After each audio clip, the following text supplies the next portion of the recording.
सत्येंद्र जैन साहब पे कार्रवाई कर दी। तो एक सत्येंद्र जैन की सक्रियता पूरे हिमाचल में भाजपा के राज को छीन सकती थी, इसलिए उनको जेल में डाल दिया।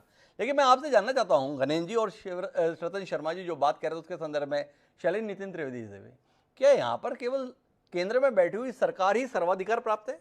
इस देश में कानून का कोई राज नहीं है, अदालतों का कोई महत्व नहीं है। आप लोग इतने इनोसेंट हैं, इतने ही अपराध के संदर्भ में दूर हैं, तो आप लोगों को अदालत से राहत क्यों नहीं मिलती? क्यों नहीं सुप्रीम कोर्ट ने कहा कि सोनिया गांधी से पूछताछ नहीं होनी चाहिए? क्यों सत्येंद्र जैन की आप इतने समय में जमानत नहीं करा पाए? कोई एफआईआर नहीं है, कोई मामला नहीं है, जेल में डले हुए हैं, इसके बाद भी आप जमानत करा नहीं पा रहे हैं। ऑल्टर न्यूज वाला 6 मामलों में आखिरकार अपनी जमानत करा के बाहर आ गया कि नहीं आ गया? आपके माननीय मंत्री जी को जमानत क्यों नहीं मिल रही? क्या आपका कहने का आशय है कि इस देश में सुप्रीम कोर्ट भी कहीं दबाव में आ गया है? हिमांशु जी, देखिए मैंने आपको क्या बताया कि ईडी का जो कन्विक्शन रेट रहा है वो 0.4% रहा है। इसका मतलब ईडी मुकदमे दर्ज करती है और सालों साल उस व्यक्ति को कोर्ट के चक्कर काटने पड़ते हैं। न्यायिक व्यवस्था का सबको पता है कि देश में न्यायिक व्यवस्था क्या है।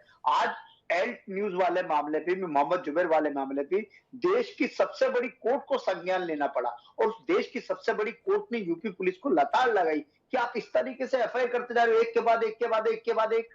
मतलब इस तरीके का आतंकित करने का काम जिस तरीके तो से मेरा केंद्र सत्येंद्र की जी, सरकार कर रही है। गणेश भारद्वाज जी, आपसे यही तो सवाल है कि आल्ट जुबैर के मामले में कहा ना कोर्ट ने कि भाई आप कर क्या रहे हो, पर इतना बड़ा प्रदर्शन कांग्रेस करी राहुल गांधी के समय पर, इतना बड़ा आज देशव्यापी प्रदर्शन हुआ सोनिया गांधी के संदर्भ में, कोई अदालत संज्ञान क्यों नहीं ले रही?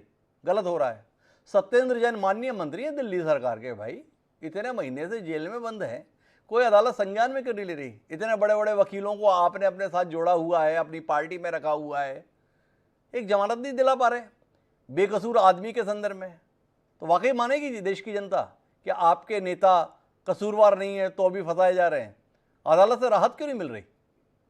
हिमांशु जी, इसी अदालत ने एक बार नहीं 10 बार जैन साहब को इस मामले में, जब इन्होंने प्रोसिक्यूशन शुरू करा था, जैन साहब को उन्होंने बेल दी और जैन साहब बेल पे थे।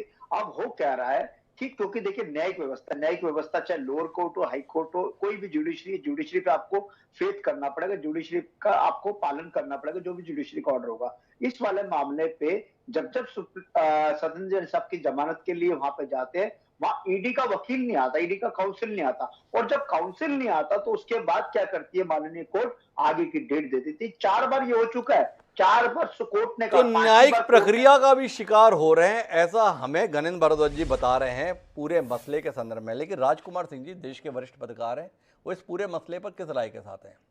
क्या राजनीतिक दल अपने आप को इतना बड़ा मानते हैं राजकुमार सिंह जी कि उन्हें लगता है कि किस देश की किसी एजेंसी को उनसे पूछताछ करने का अधिकार नहीं है? क्या गांधी परिवार को उसके अतीत की शहादत के संदर्भ में, देश के संदर्भ में योगदान के चलते इस प्रकार की छूट मिलनी चाहिए कि उनके संदर्भ में कोई भी मामला हो तो देश की किसी एजेंसी को उनसे पूछताछ नहीं करनी चाहिए? और अगर पूछताछ करेगी तो कांग्रेस का कार्यकर्ता बर्दाश्त नहीं करेगा? या आप महसूस करते हैं कि देश में एक नए किस्म का चलन शुरू हो गया है कि जो भी आपका विरोधी है राजनीतिक दल से, तो उसको ठीक करने के लिए दूसरे तरीकों का इस्तेमाल किया जाए? जनता के स्तर पर ही ठीक करना पर्याप्त नहीं है, तो इन एजेंसियों का ज़रा ठीक से इस्तेमाल किया जाए। इतनी बड़ी बड़ी एजेंसियां बनाई गई हैं, इतने बड़े बड़े कानून बनाए गए हैं, तो ये किसके काम आएंगे अगर अपने विरोधियों को ही ठीक करने के काम नहीं आए? तो ये 3 दृष्टिकोण हैं। राजकुमार जी, आप कौन से दृष्टिकोण के साथ खड़े हैं, या इससे इतर आपका कोई और दृष्टिकोण है?